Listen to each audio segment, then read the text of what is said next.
그러면 오늘 언급해 주신 주식들 가운데서 어떻게 좀 주식을 사시겠어요? 저는 를 선택할 것 같아요. 저는 정상적인 투자 환경이 있다면 지금 아직도 금리 리스크가 좀 남아있다고 생각을 해요. 그래서 한 50% 정도는 뭐 이런 식으로 갈 것 같아요. 그냥 간단하게 짚고만 넘어갈게요. 저는 4차 산업 기업도 지금 실적의 서포트를 좀 해주고 있는 기업 쪽이 좋다고 생각을 해요. 물론 와, RSI 레이팅이 지금 낮고 이런 아크케이 보시면 알겠지만 지수 대비 거의 바닥이에요. 16 RS 레이팅밖에 안 되죠. 그러니까 그 4차 산업이랑 이제 이노베이션 주식들이 최근에 굉장히 힘을 못 받고 있는 거 사실이에요. 그 돈나무 말씀하시는 거죠? 네네네네네. 돈나무니. 네. 그 중에서도 이제 좀 장기적으로 봤을 때 포텐이 있다라고 생각하는 기업 중 하나가 데이터 모니터링 시스템 관련 기업인데 실적이 힘든 경제 상황에서도 좋은 실적이 유지해주고 있고 수익도 내고 있으면서 4차 산업 주식은 펄로 계산이 잘 안 돼요. 다 높게 나와요. 왜냐하면 이제 어마어마하네요. 그만큼의 성장률이 있다고 보시면 돼요. 그래서 디플레이션 환경에서는 이런 주식들이 날아가요. 정말 날아갑니다. 인플레이션 환경에서는 좀 힘을 못 받죠. 그러니까 나중에 금리 인하 기간이 올 때, 그럴 때 이런 기업 사시면 큰 수익을 볼 수 있다고 생각하시면 될 것 같아요. 뭐 데이터 도구도 그 중에 하나이고, 제가 이런 기업들을 볼 때 보는 관점이 있어요. 이런 힘든 환경에서도 성장률을 유지해주고 있는가? 특히 매출이요. 왜냐하면은 어차피 수익을 못 내는 기업이기 때문에 이런 기업들은 매출 성장률이 유지되는지 보는 게 중요합니다. 예를 들면 팔렌티어 같은 주식 한때 인기가 굉장히 많았죠. 이걸 보시면 이제 이런 주식들은 이제 매출 성장률이 50%로 꾸준히 유지가 되다가 최근 보시면 34, 30, 36, 34, 31, 26 둔화되는 게 보여요. 그러니까 슬로우 다운이 있다는 거죠. 그래서 더 많이 하락했어요. 이런 주식은요. 근데 이제 넷도 물론 많이 하락을 했지만 작년 대비 그래도 아직도 꽤 올라간 상태이고 실적이 서포트를 받고 있거든요. 그래서 이런 기업들은 여러분들 와치리스트에는 충분히 넣어두실 만하다고 봅니다. 그리고 더 하락했을 때 애대하셔도 되고요. 데이터 도구도 있고 그리고 보안 기업들은 좀 힘을 그나마 좀 더 받고 있다고 생각하시면 돼요. 지금 팔로알토 네트워크 이런 보안 기업들도 지금 실적 발표가 좀 잘 나오고 있기 때문에 크라우드 스트라이크 이것도 장기적으로 볼 때 고려할 만한 기업 중 하나입니다. 요거 세 개 정도 이 성장주 대비 조금 시총이 큰 편이에요. 그래서 보시면 되고 CFLT 뭐 이런 주식들 진짜 많습니다. 4차 산업 관련 주식.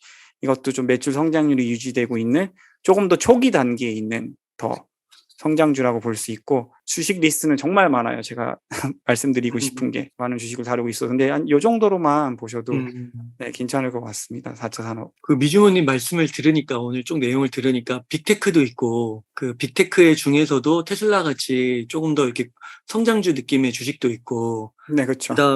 그다음에 지금 언급해 주신 기업들을 보면은 조금 작은 주식처럼 느껴지기도 하고요. 네, 그렇죠. 되게 골고루 그러니까 섞여 예. 네, 골고루 섞여 있고요. 주식의 사이즈는 시총에 나와요, 보통. 근데 테슬라 같은 경우는 이제 1 트릴리언을 향하고 있죠. 지금 900 빌리언이에요. 근데 아까 보여드린 크라우드 스트라이크 예를 들게요. 요거는 이제 42 빌리언이에요.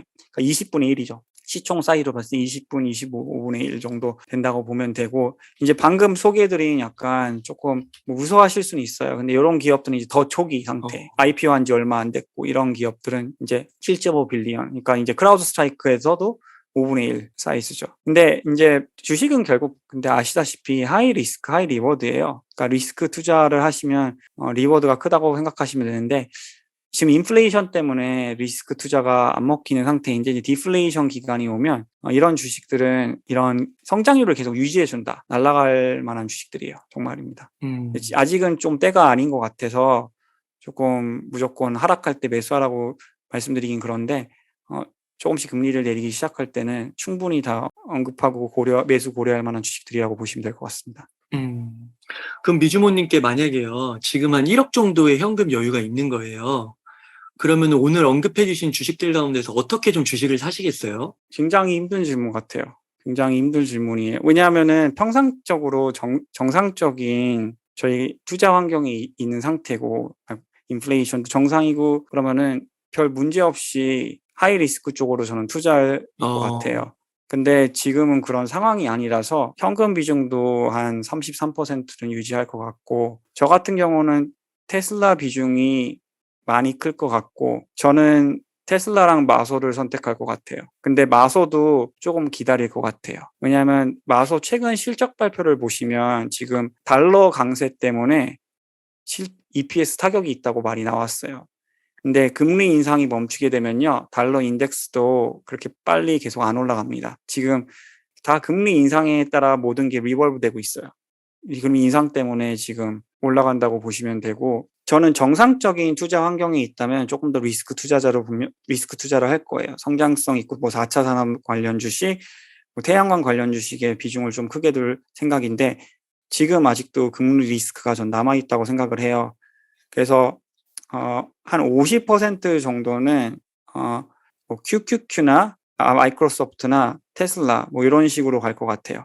저는 테슬라를 제일 좋게 보고 있고, 빅테크 중에서는 지금 상황으로는요. 왜냐하면 좋은 성장률에 거기다 정부 서포트도 받고 있기 때문에. 그리고 마소는 내년 전망을 저는 다시 좋게 봐요. 다른 빅테크 기업들보다.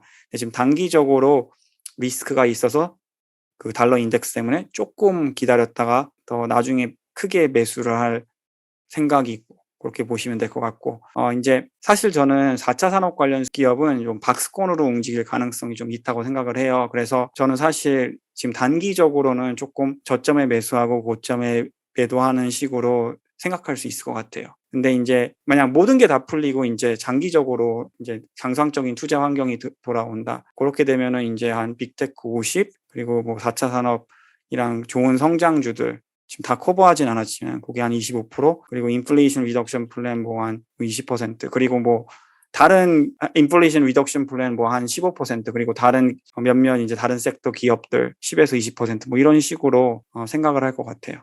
네. 그럼 현금도 한 어느 정도 갖고 계시겠어요? 지금 상황에서는요. 네. 네, 현 상황에서는 현금 비중이 한 30%는 있어야 된다고 봐요, 아, 적어도. 여러분들이 지금 간단하게 설명해 드리면 RSI 같은 걸 통해서 지수가 조금 단기적인 고점에 있다고 생각하실 때는 현금 비중이 좀 올리시는 게 좋을 것 같고, 지수가 좀 많이 하락했다. 근데 이미 안 좋은 금리 뉴스에 대한 주가는 반영이 돼 있다. 그렇게 생각을 하시면 그때는 좀 현금 비중을 좀 줄이시면서 주식을 매수하시고, 그런 식으로 하시는 게 현명해요. 왜냐하면 지금 그냥 사시고 가만히 가지고 있으면요, 아무 수익이 없을 건 당연하고 그냥 오히려 손해가 커요, 여러분. 그래서 지금은 시황 분석 잘 하고요, 매수점이 더더욱 중요한 시기라고 보시면 될 것 같습니다, 주식에. 그러면은 혹시 뭐 채권이나 금이나 뭐 비트코인, 암호화폐 이런 것들은 투자 안 하시나요? 비트코인은 솔직히 차트적으로 좀 잘 움직이는 편이에요. 근데 지금 지지선이 끊어졌거든요, 최근에. 그래서 썩 좋아 보이진 않아요, 비트코인은. 비트코인은 제일 리스크 에셋 중에서도 제일 리스크 에셋이에요. 그래서 성장주랑 굉장히 코rel레이션이 높다고 보시면 돼, 같이 움직인다고 보시면 되는데, 리스크 에셋 쪽이라서. 저는 지금 투자는 안 할 것 같고 트레이드로 생각을 할 것 같아요. 제가 원하는 저점 레벨에서 반등을 해준다. 그러면은 저는 트레이드로 볼 것 같고요. 일단은 비트코인은 좀 더 안정된 환경이 올 때까지 기다릴 것 같아요. 제 개인적인 의견이고, 채권 투자는 안 할 것 같아요. 왜냐하면 현금을 가지고 있고 그 현금으로 좋은 주식을 싸게 매수하는 게 수익률이 더 좋습니다. 현금 자체는 그냥 안전자산 투자라고 보시면 되는데, 그것보다 오히려 현금이 나중에 더 좋은 기회를 갖다 주지 않을까가 제 의견 같아요. 금 이런 것도 안 사시고요. 금은 달러 강세랑 반대로 움직여요. 거의. 달러가 인덱스가 올라가면 금은 보통 안 좋거든요. 그래서 그것도 좀 기다릴 것 같습니다. 단기적인 트레이드 입장이에요, 그것도. 그래서 지금 금리 인상 올리는 환경에서는 금이 저는 썩 좋아 보인다고 생각하진 않아요. 네. 미주호님, 오늘도 유익한 말씀 감사드리고, 그러면 혹시 좀 끝으로 하고 싶은 말씀, 강조하고 싶으신 말씀 있다면 좀 부탁드리겠습니다. 지금 투자 환경이 사실 너무 힘들어요. 여러분들 지금 전쟁도 있는 상태이고 인플레이션 최고치인 상태이고 금리도 지금 인상하는 기간이 있잖아요. 계속 올리는 기간. 근데 이 기간이 지나가면요, 정말 좋은 기회가 올 거예요.